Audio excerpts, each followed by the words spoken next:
and wait until the last minute. Okay, they go my first vice chair, and waiting to the last minute to say that they're not going to be in person or saying that they're going to join on Zoom. Unacceptable. So I know that the chair, Domingo, he is away in Connecticut with the children. And I spoke to him earlier. I am Tanisha Grant. I am the vice chair of the education committee, the Youth and Education Committee. And my community board members want to introduce themselves that are online. Good morning.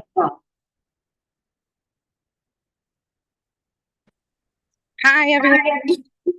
My name is Melanie Diaz Corona, and I am on my way right here to the community board. I've been a member for almost a year. Now in June, I'm about to have a year.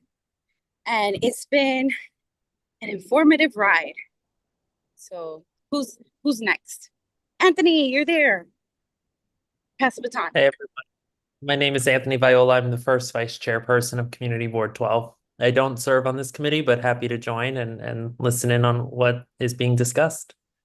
Thank you so much, board members. So this is the Youth and Education Committee. The first thing we do is the approval of the agenda, but we don't have quorum, so we cannot do that. So we'll move on to elected official updates, because I am happy to say that I've been seeing representatives from our elected officials come and give us updates. I don't. Tanisha, sorry, that it's just it's not enough space. Don't worry, your meeting is still being recorded and live stream. Just that's a little glitch, so don't worry about it, okay? Okay, thank you. Sorry about that. What's going on? All right, so yes, so we do have some elected officials here that want to come give us updates. So I'm going to do in person first, and then we can go online. So Peter Wilson from Assembly Member Del Santos. I think you gotta come closer. Okay. Yeah. Well, I'm on that. Why not? Right here. Hey, everybody, Peter Wilson from Assembly Member Del Santos' office.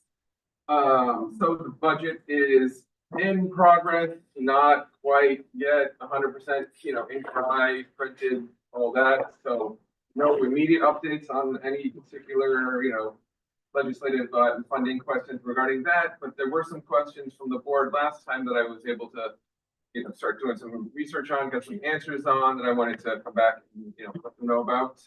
I remember on the civic seal of readiness and the bilingual seal of readiness was a question that we raised. So I was looking into that. I think one area that we can definitely be helpful there is reaching out to the schools in the district to help elevate that program and to bring the additional programs that are available beyond that. Because I was looking into this, there's a career readiness certification, there's a technical skills certification, there's a variety of arts preparation Computer science for all as well. Science, yeah, there's a whole bunch of these, and we can do more to bring that to the attention and the awareness of the various schools to have, bring in folks who have been, certified, gone through those programs, speak about the advantages, the benefits of doing those certifications, doing those readiness preparations.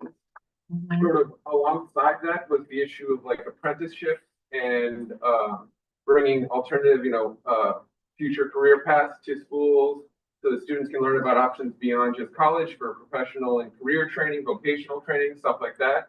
DOL has a whole big presentation that they can do at various schools on all the apprenticeships that are approved and registered with the state Department of Labor, the ones that that have the seal of approval of the state.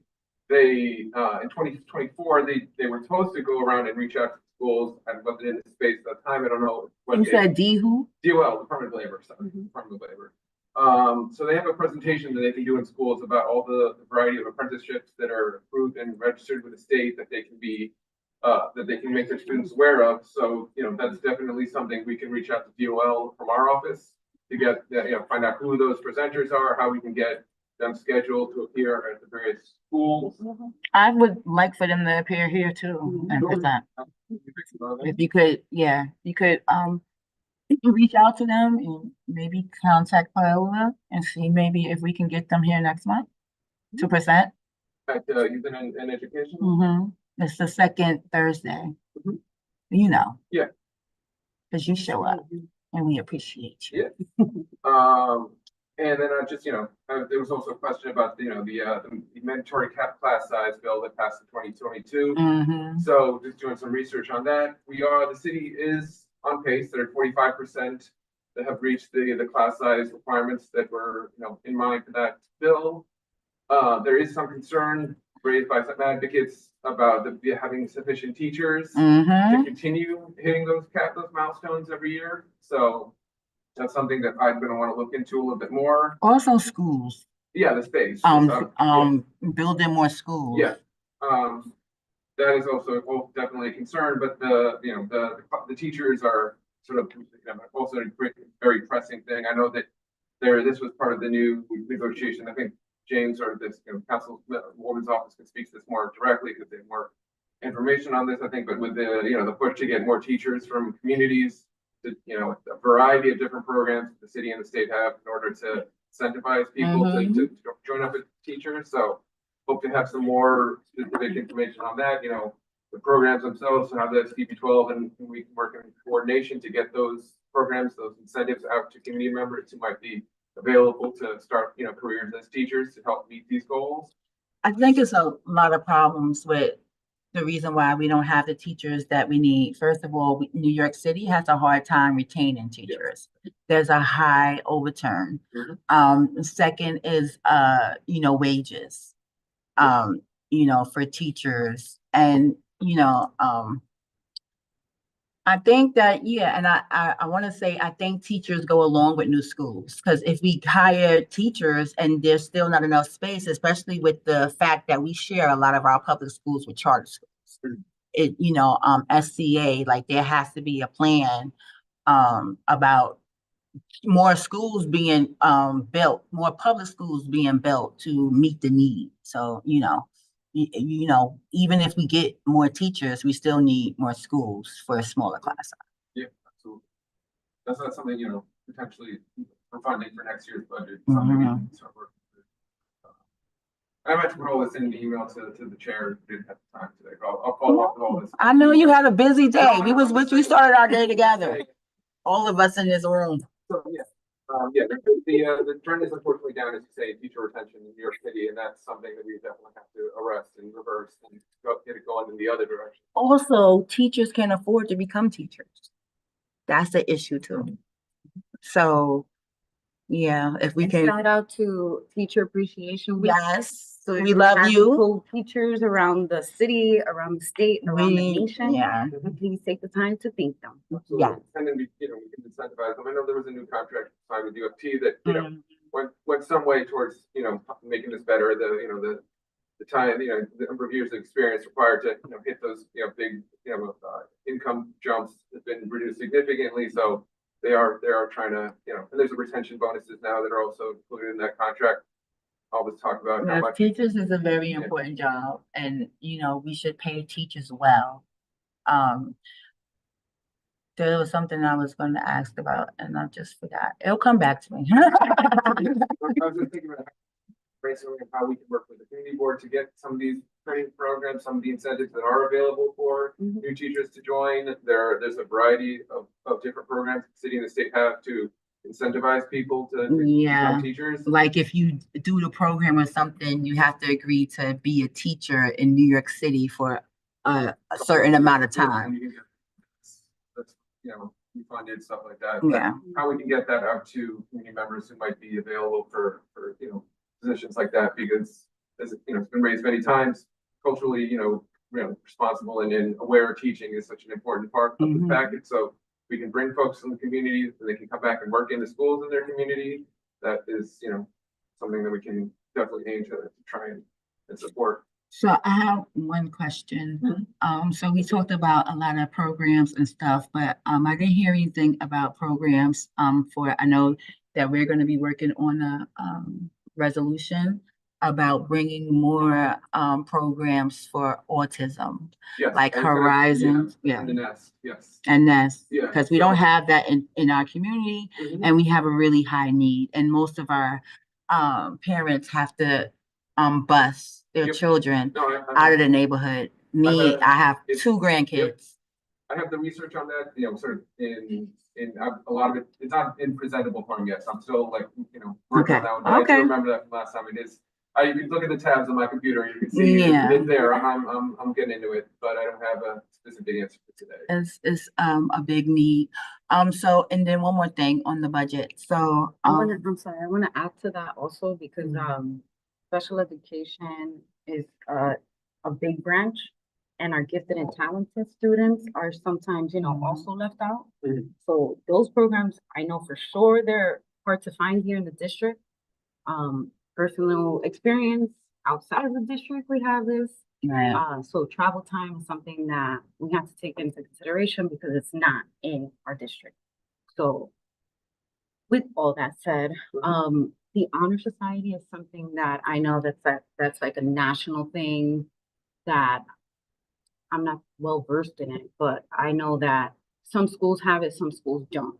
So maybe funding toward that across the board can be a support system for that specific need and gifted and talented, because they do offer support. Do I know it all? No, but it would be something to add to the research for us to all do, Mhm. see how that can be funded in a way that it benefits our kids. Because there's so many Yeah. kids that need that extra support to be like, well, I'm part of this. Let me continue to go to school. Yeah, but Thank you. I have issues with the gifted and talented program. I have issues with, them testing children at 4 years old and deciding whether they're gifted or talented. That makes what's no the test? sense to me. Yeah. And that gifted and talented program is very unequitable. And it's, And it's not Black and brown children that get accepted to them programs anyway. And gifted and talented programs is just an accelerated curriculum. They're not learning anything new. Right, it's the They're not, terminology. yes. That's why So I I mentioned think we honor have to, society, yeah. because that's a different, I Yeah. totally understand what you're Yeah, saying. because, parents try to fight us when we say stuff like that. Because, it's usually not our kids. It's the same thing with the specialized high schools. Right. It's Mhm. not our kids that get in. And if our kid does by some miracle get in, they're isolated because they don't see nobody else like themselves. So it's a double-edged sword for me. I feel like it could be way better. And again, the grounding point for me is, how do you know a child is gifted and talented at 4? At 4. So I think that whole thing is like, it needs to be revamped. Yeah. But I do agree with you, Noemi, that it's not even offered in our community, which says a lot. So yeah, we really need to fight for all of these programs, especially we have a high rate of children with autism. I want to just go back to that right quick. We have a high rate of children with autism in our community, and we do not have the supports to support them. It is autism awareness. Right.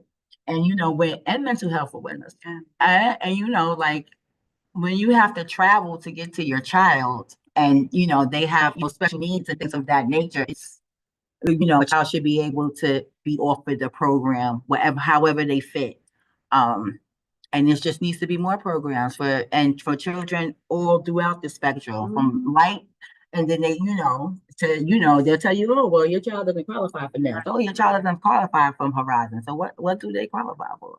Or we have nonverbal children that get a half an hour of speech therapy. And so, yeah, and I know that in the budget, one of the things that's still because the budget has not been officially decided, right?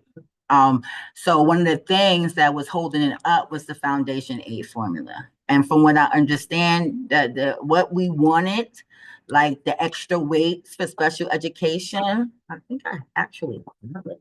It's not fun. We wanted like special weights for education, and like we didn't get them. We wanted, you know, the regional cost index. We wanted the way that the changes that the governor has proposed to the budget, I mean, to the foundation aid formula will shortchange New York City students. So that's the way that I'm hearing it. But I guess maybe when we come back next month, we can say for sure, because again, the budget has not officially been decided, but it is a budget of 254 billion.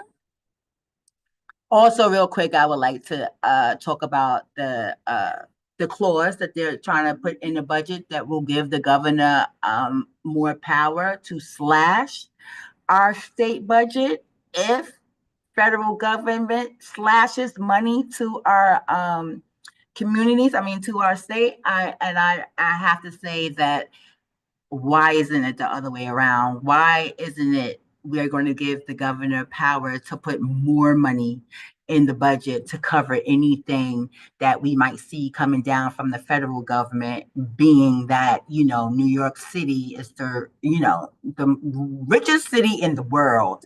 And again, New York State, we have over 120 billionaires that live here. And we have over 700 multimillionaires that live here. And with a 254 billion budget, you know how many countries that could run? I don't understand why we're still fighting for there to be more money in education. But thank you so much for your report and for your diligence of coming here. The budget is passed with all the Thank you. line items and funding that affects the district. Yes, and we appreciate the assemblyman for all that he does in his capacity as a, you know, a former social worker. So he really does try to support education to the fullest, and we love him for that. Okay, thank you. So next up, we have Carmen De La Rosa office, the Chief of Staff, Jane. Thanks, Tanisha, and I apologize, I'm on the street, so if I need to speak louder, I can do that, so just let me know if you can't hear me. We But nice. What's that, Tanisha? You sound great. Okay, thank you. So just for those who don't know me, my name is James. I'm the Councilman's Chief of Staff, and I'm sure many of you had the wonderful experience of working with Jamila. And for those of you who don't know, just a little housekeeping, Jamila Sandoval is our Director of Community Affairs, and sadly, she's no longer with us, but we all love Jamila very much and wish her the best. So for, you know, any needs that you all may have had regarding community affairs or scheduling or permits or whatever it may be, because Jamila did a lot, please just contact me. And obviously at some point we will need to find a new Director of Community Affairs. And at that point, when we do have someone, you know, they'll be properly introduced. But for now, just, you know, stay in touch with me or your other points of contact at the office if you need anything. I know that the state budget is, you know, front and center, as we just heard from the Assembly member's office. But the next budget to come after that will be the city budget. And probably if you want, Tanisha, at the next education youth meeting or youth and education meeting, I'm sorry, we could give a more formal presentation if you would like. But right now, I'd say that's probably one of the biggest things that we're focused on the macro level at our office. There's I really like the messaging around this, but from cradle to tassel is how we're sort of branding our budget fight for the education and youth programming. We want funding to be not cut at all. We want to hold firm on all education funding from the youngest of our youth in the city all the way up to CUNY. So we want to protect, you know, 2K, 3K, pre-K, all of that up until CUNY. So that's sort of where we're at with that. Obviously, there are many intersectional issues that relate to education and youth that we will also be fighting for in the budget. There are many priorities that Carmen has, and if you want a more sort of comprehensive picture of what some of those are, I'm happy to present at the next meeting. But right now, I'll keep it brief since the state budget is the primary focus. Another quick heads up, and we haven't announced this yet, so I'm not going to give away the good news, but shout out to Noemi for her help with and others with participatory budgeting, but we did a specific youth focus this year, and I believe last year as well, but we'll be announcing shortly the winners for our participatory budgeting results soon. And yeah, I think I'll keep it there, Tanisha. If there are any specific updates or questions that you all may need from me out here, I'll be on mute. But I think at the next meeting it would be more appropriate because there's still a lot of stuff up in the air with the state budget that will affect the city budget. And obviously, as you all know too, there's the mayor's race, which is the primary, I should say, which is June 24th. And then the city budget is due July 1st. So it's extra complicated because the mayor and the speaker are, running against each other in essence. So it will be a very interesting city budget come after the primary. If there are specific budget requests that this committee feels are critical for the council member to be advocating for, please let us know. We'll be meeting with Carmen will be meeting with the speaker multiple times between now and July 1st. So if there's specific programs that you want us to fight for, please just communicate those with myself and Kiana from our team. And obviously, if you have connections with Carmen as well, but I'll keep it brief for now. And thank you all for your hard work. Thank you, James. Is the audio on? You can hear me? Mhm. Okay. So the only question or the only comment that I have is that we would like Carmen to fight for not just for the funding to be there, but for certain things to be baseline, like summarizing a lot of these programs that we're fighting for. We have to fight for the money every year. So our word of the year, the budget fiscal year 26 is baseline. So if you could relay that message to her, that would be great. We don't want to keep coming back every year and fighting for 1 year funding. Like these things, there's several things that we're doing that with, and we want them baseline. 100%, Tanisha. Thank you for that. And then, that will be part of our fight. But if there are specific things like you mentioned, like summarizing, just, feel free to shoot me an email or something, and we'll make sure to add that to Carmen's priorities moving forward. Thank you, James. Does my fellow board members have any questions or comments for James? No, I think you covered it.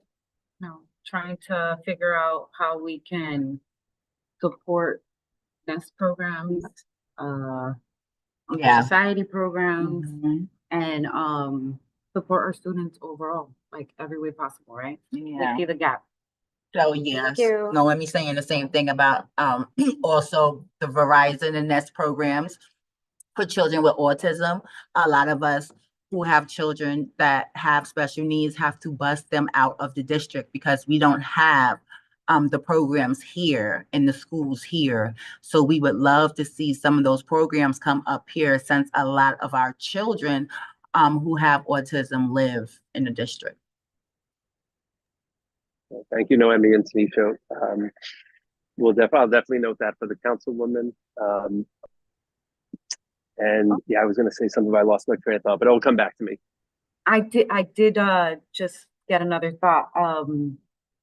Since we are in the topic of what can we also support, technology.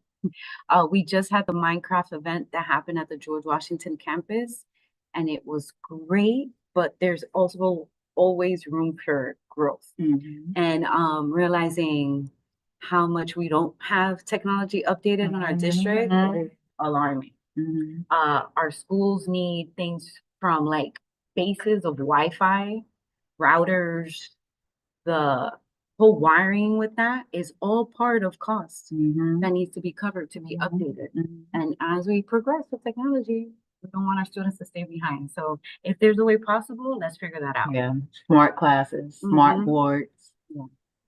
Yeah, It's a lot. all of them things. This OWL thing we got here. Yeah. Sure that our schools need. Yeah, so yeah, well, digital equity is something that we fight for. So, yeah, so if you could also, write that down. I got it noted. And also, I remember what I was going to say. I know Tanisha is already plugged into this coalition, but for anybody who wants to advocate for some of these priorities in the city budget, there's a coalition called the People's Plan, Mhm. and they do a lot of actions downtown at City Hall. Unfortunately, it's usually during the day. So that's Yeah. hard for folks to get to, especially students. But if students want to come down to City Hall or join a rally or a press conference, please let me know. Please let Tanisha know. We're in touch with a lot of those organizations, and as the budget gets closer, there'll be a lot more opportunity to get people engaged. And I think civic engagement is obviously an important part of what we all do. And if there's youth in the community who want to get involved, let us know. Certainly will.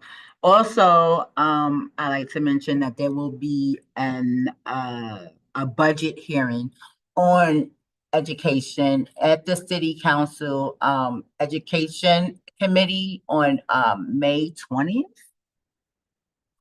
And, I would just encourage all of our parents to testify. Testifying has become easier nowadays because you can offer testimony on Zoom.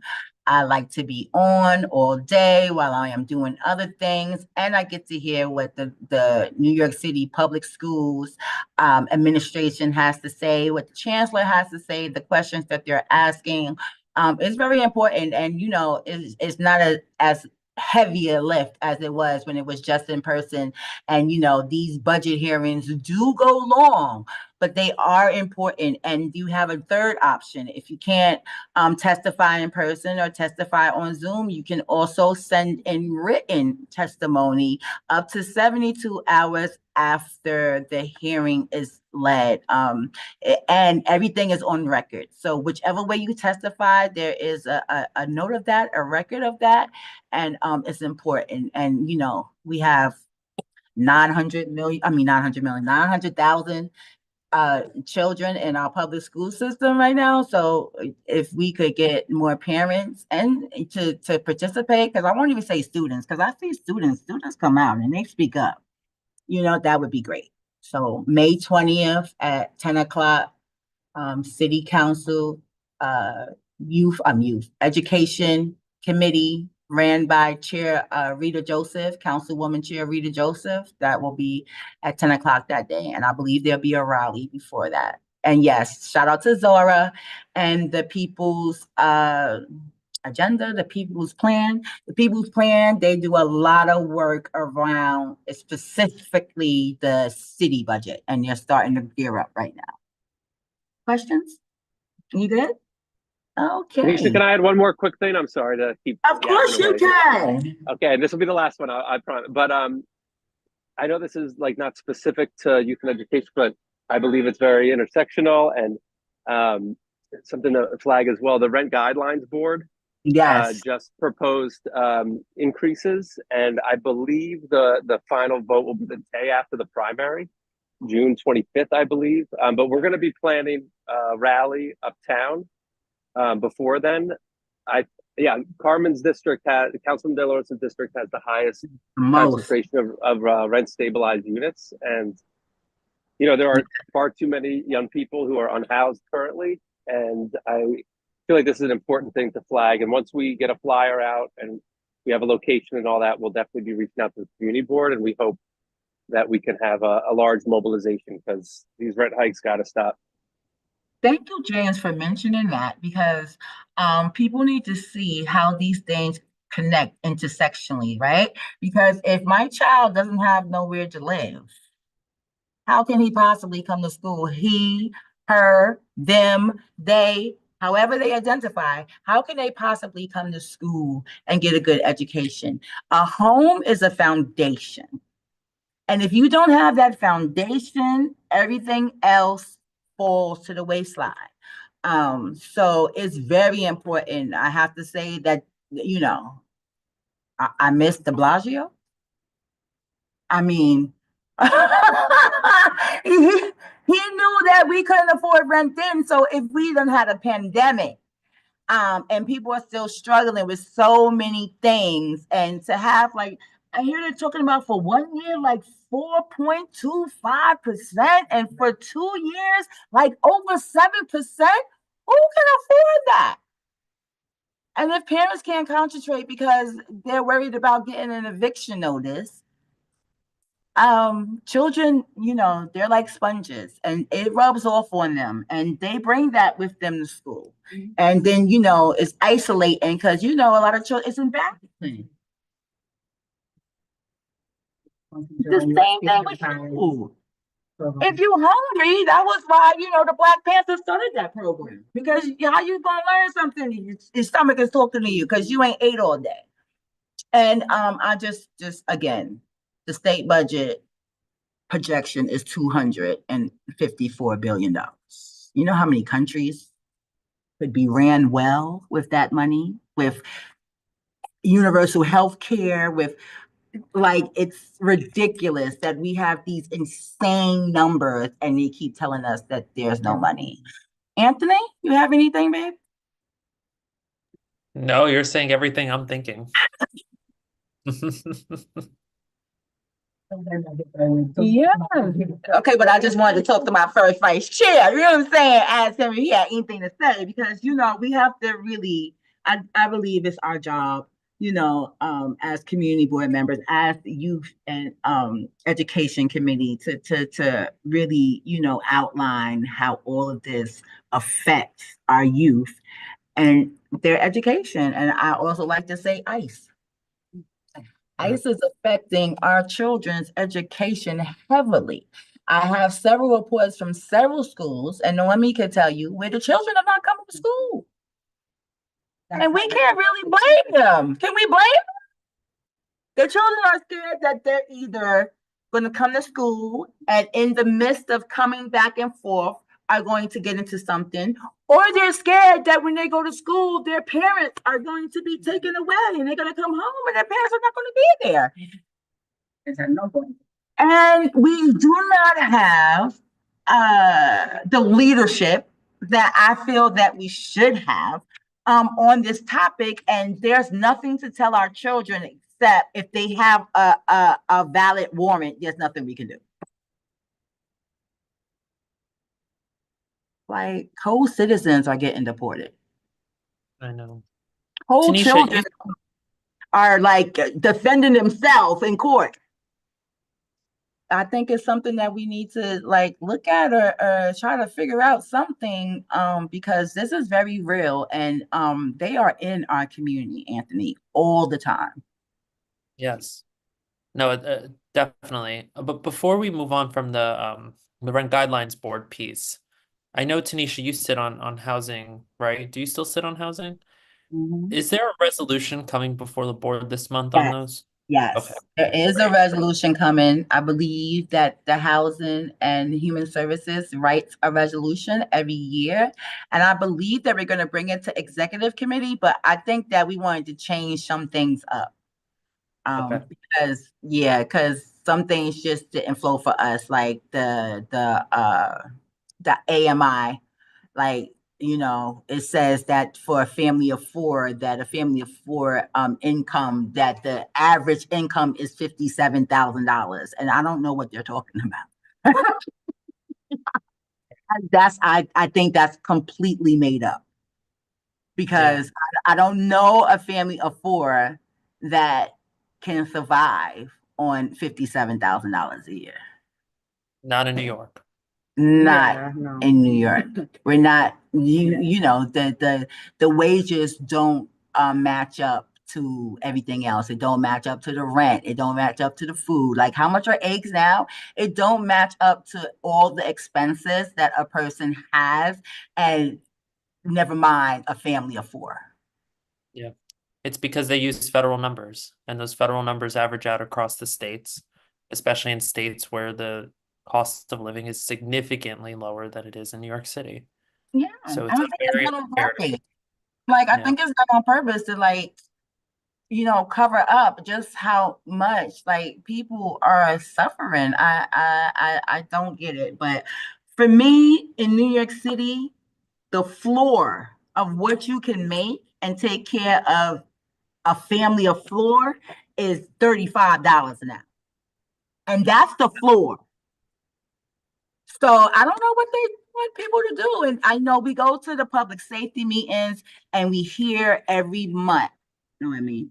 We hear every month that, you know, the thing that's going up, the crime that's going up the most?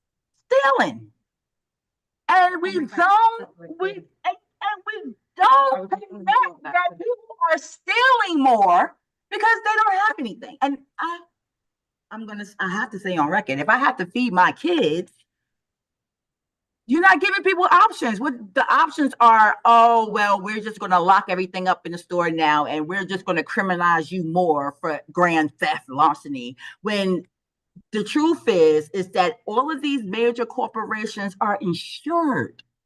How about you give people what they need and see what the crime would be like? The communities that do the best are the communities that are well resourced. And we know this.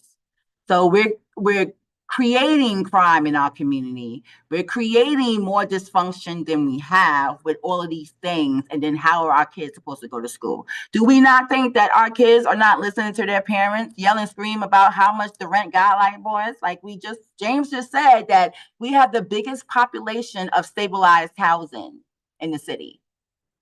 People are stressed out. So yes, I think we definitely will make sure that we have that resolution. And you know, it's gonna be a hard fight, people. I don't know. We all just need to get out here and do our part. If everybody did their part, I think we would be a little bit better off. But that's complicated too, because we're all so distracted and it's so much, you know, that we're trying to fix at the same time. But you know, education for our children just goes with housing. And you know, like real housing, you know, I'm not talking about shelters. You know, we were talking about that the other day, you know, when the shelter came to us, presented. And my question is, why are we building 7-story shelters, family shelters in our community instead of real affordable housing? Because we know that sheltering people is way more expensive than actually putting them in real quality permanent housing. Like, I needed to make sense to me. Like, and their answer was, oh, well, people need somewhere to be while they transition into permanent housing. Okay, but all right. So thank you, James. Thank you, Anthony. You know, it's only us here, but I think we're having a real productive meeting. So those was our elected officials. We ain't got no more here, right? Okay, no. So let's move on to community connections. Do we have any community connections? I don't think so. I don't see nobody in the office. Okay, we'll move on. Committee business. So old business. I have old business. Our resolution to demand that there's more programs for children with autism in our community. I know that our executive meeting is when, like next week? No, it's gonna be the following Monday. Great. So I think that we should make sure, because we don't have anything now, but we can throw up something and we can bring it before the executive committee. And if it passes there, it can go to the general meeting. So can we agree to work on a resolution in these next 2 weeks to present to the executive committee about, it's not that hard. We got the template and it's not going to be that long, but we do want to write a resolution and talk about the fact that we don't have these educational programs in our community to support our children's different learning needs. And I ain't never seen one of those written here. So we're going to start with that. So, okay, yes, Can we say by Wednesday? yeah. By Wednesday, next Wednesday, the 14th? Yeah, that's fine. And then we're going to pass the chair. And if he agrees or whatever, we'll send it to executive committee. Any else, any old business? Any more old business? Oh, yes. Next month, we're focusing on making sure that we have resources for our youth, before we hit the summer. Mm. So, we're gonna follow up, if that's okay, via, our assistants that are help us in the office, creating a survey, just something quick and simple. What do you need? Mhm. And just marking off if you're a student, a parent, or just a community person that wants to give your 2 cents. So maybe something quick that we can draw up and then have those services here by our next meeting. So we can get this done maybe by the 14th and send it out as well. And then us as community members could share out to whatever organizations that we know Mhm. that have been here before, get those answers in schools and students. Have that ready for the next meeting in June, Mhm. and then try to make sure we have some panelists here to give information before we head off in the summer. Okay, and who's doing what? I will. Okay. Get that on record. Yes, Get me. that on record. So, but that's for June, right? Okay, so that's old business, right? Mhm. Any other old business? You Just sure? a quick announcement from me on just a friendly reminder to do the member survey if you haven't yet. I know it's only 3 of you in the room. I did it because I do all my homework. I like to Thank you, be Tanisha. head of the class, you know. I'm very love it. invested. I'm very invested in being a nerd. We appreciate it. Cappy's giving That and everyone. leadership, right? You know what I'm saying? I'm second vice. I can't be. I gotta be like Yeah. I do already. You know what I'm saying? But that's good, Anthony. Thank you for the reminder. Everyone, do your survey. Yes. I personally love Community Board 12. I might be a little biased, but I'm really, really digging my fellow community board members. And now we're family. You can't get rid of me. So new business. Do you have any new business? Yeah, we have a couple of announcements. Anybody wants to share anything? Or I'll just go down the list. So June 7th, we have Hike the Heights that's happening. That's from 11 to 3. That starts at the pit on 167 and Edgecombe. Mm-hmm. So y'all, they going hiking? Yeah, they start a hike there and then they go into the park, like hiking inside. Yeah, there's like a little trail there. I used to walk my dog there. Yeah, it's nice, it's new. And then some people choose to cross over to the Bronx, Mm-hmm. or you can just continue to go up inside the High Bridge. Yeah, it's cool. Going. May 30th, they have future in focus. I believe that's going to be a panel of information from 9 to 12, and that's virtual, I'm pretty sure. Uptown Art Stroll is also happening May 30th, and that's from 6 to 8. I think that's the open ceremony, and then Where's that gonna be at? I'm not sure, but Okay. definitely tune into Parks next week because they should have all that information. Then we have what else do we have here? Just an announcement that Castle Bridge made headlines. They won for District 6, the Minecraft tournament for elementary. So Oh, the Minecraft. I'm happy about that. And we want to congratulate George Washington campus for hosting, which we want to also bring light into the campus, support with technology, and the district overall. Yeah. Something else to make note of is that in the Bronx, I know this is CB12, but a lot of our kids come from the Bronx. And one of their facilities, which is the Kennedy campus, their campus sport complex just got renovated. Mhm. So we want to also give thanks to Carmen for supporting with that. Mhm. And I think that's it. I for think me. some of her district goes up to the Bronx, Right, yeah. Yeah, I believe so. So All of them, all of our elected officials, right, Anthony? They cover a small part of the Bronx. Okay, yeah.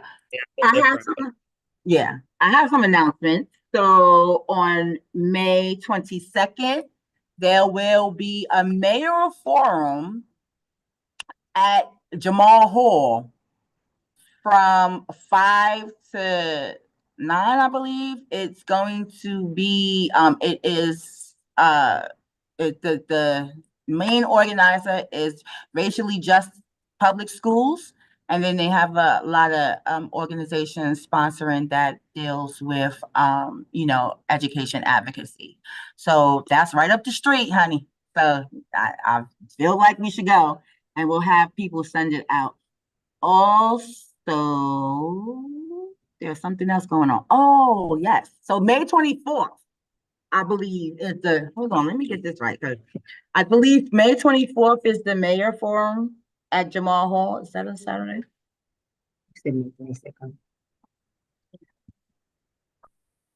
It's No, two of you them. got it right. It's 2 of them days. Yeah. That's I got it right? The May 22nd one is at Morris Jamel Mansion. That's the Yeah. one that's like racially just. public That's the school. mayor. Yes, that's the mayor forum. Yeah. May 22nd at 6 p.m.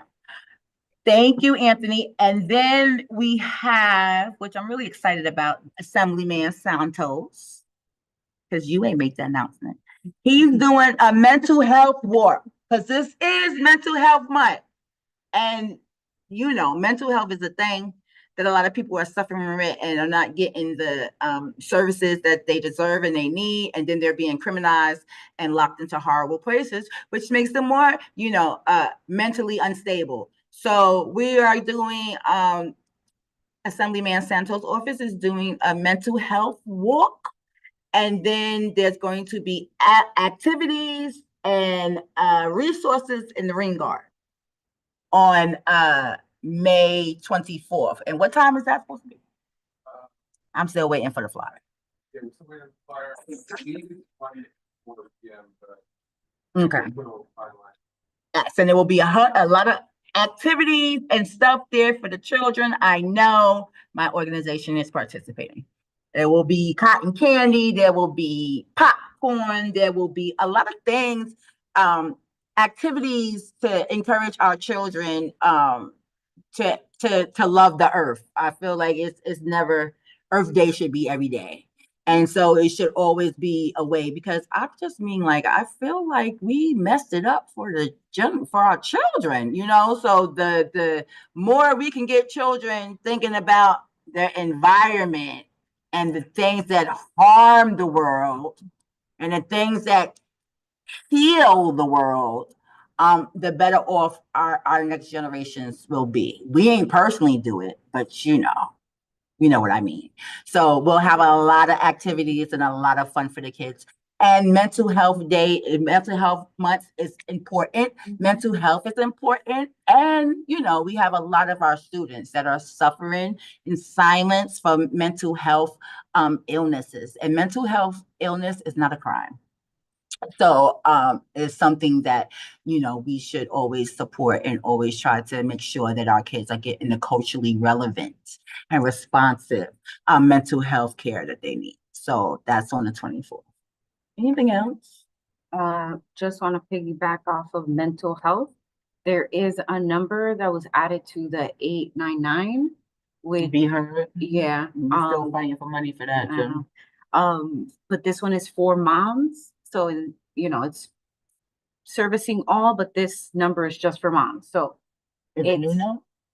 1-833-9 help for moms. And I'll repeat it again, 1-833-9 help for moms. And I'm gonna try it out. I'm gonna call. God bless Figure them. that out. I'm just gonna say that we're still trying. Okay, so this is my issue with our government, with our leaders, with our elected officials. We keep building programs, but don't have the infrastructure to support these programs. So if we're talking about Be Heard, we know that in our community, the 988 number does not work because they don't have the medical officials to come. They don't have the medical therapists. They don't have the crisis intervention therapists. They don't have the peer support to support, when people have 988 calls in our neighborhood. I've witnessed myself calling for someone who was having a mental breakdown. And you know who came? 10 police. And you know how long we waited for an ambulance? An hour. And in that time, you know, when we asked the police, like, where's the, and this was a student, like, where's the peer support? Where's the mental health staff? They said, they gave us a day training. And the whole idea of Be Heard was to take that responsibility off of the police, because we understand that does not go well. So I don't know. So I'm just a little skeptical, you know what I mean? Because now we got a whole nother thing when we're still begging for money in the city budget to fully fund Be Heard. They're not anything. And that's really going to be a trigger for moms to call that number and not get the help that they need. So yeah, we will try it. That's all I'll say about that. Anything else? Got anything? No. Anthony, you got anything? No, I'm all good. Well, I think that One last Oh. thing, yes.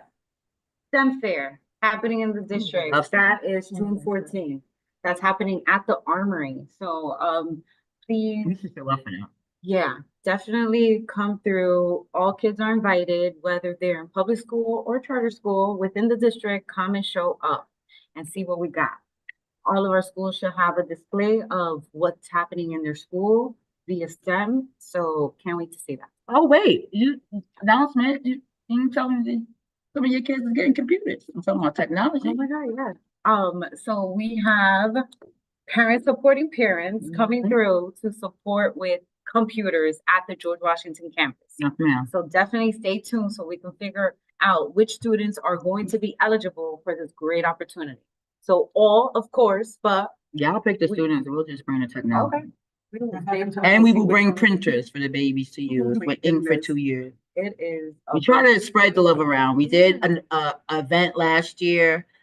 So we are committed to doing those type of events every year to support the children and to be like, how come us broke people gotta buy the fix computers? And our education budget is $38 billion. When is your, because there is another STEM program on May 17 at the Jerome Green Science Center. STEM program Yeah. at the Jerome. Jerome Green Science Center. I love your accent. I just wanted you to. Accent is adorable. Okay, so And that one, the registration is open. It's supposed to be really cool. And it's open to pretty much to every kid. So every kid, they don't have to be in any particular school. No. It's just showing up. just kids come in. And also, I want to say, bring your children and yourselves. Mayoral candidate Zelron will be at Greater Fowl Baptist Church, which is a landmark in our community on 155th, the last Sunday in May at 1:30. Bring your kids, bring your questions so we can grill him as a community. What he about to do about this education? Huh? How you about to play? He got some good ideas, but it's important for us to talk to him and ourselves as the community that lives here. So please mark your calendar for that, because the last Sunday, because we got first, second, third, the last Sunday after service at 1:30. So we want to open it up to the community because we have some questions about education and youth that we should be asking. We don't endorse anybody. We're the community board. We just give you the information. I want to say that for the record, because But yeah, so do we have anything else? Motion to adjourn. Motion. Whoever writes your minutes, just write at the top that you didn't reach quorum. And Tanisha, we should figure that out. Listen, I was here and I'm supposed so I don't. Right. And we'll talk about that offline. But thank you so much for coming and supporting First Chair. I love you. Of course, I love you too. And I hope I ran a good meeting because it's not my great. first one. It was fantastic. Okay. We know some stuff. All right. See y'all later. Bye-bye.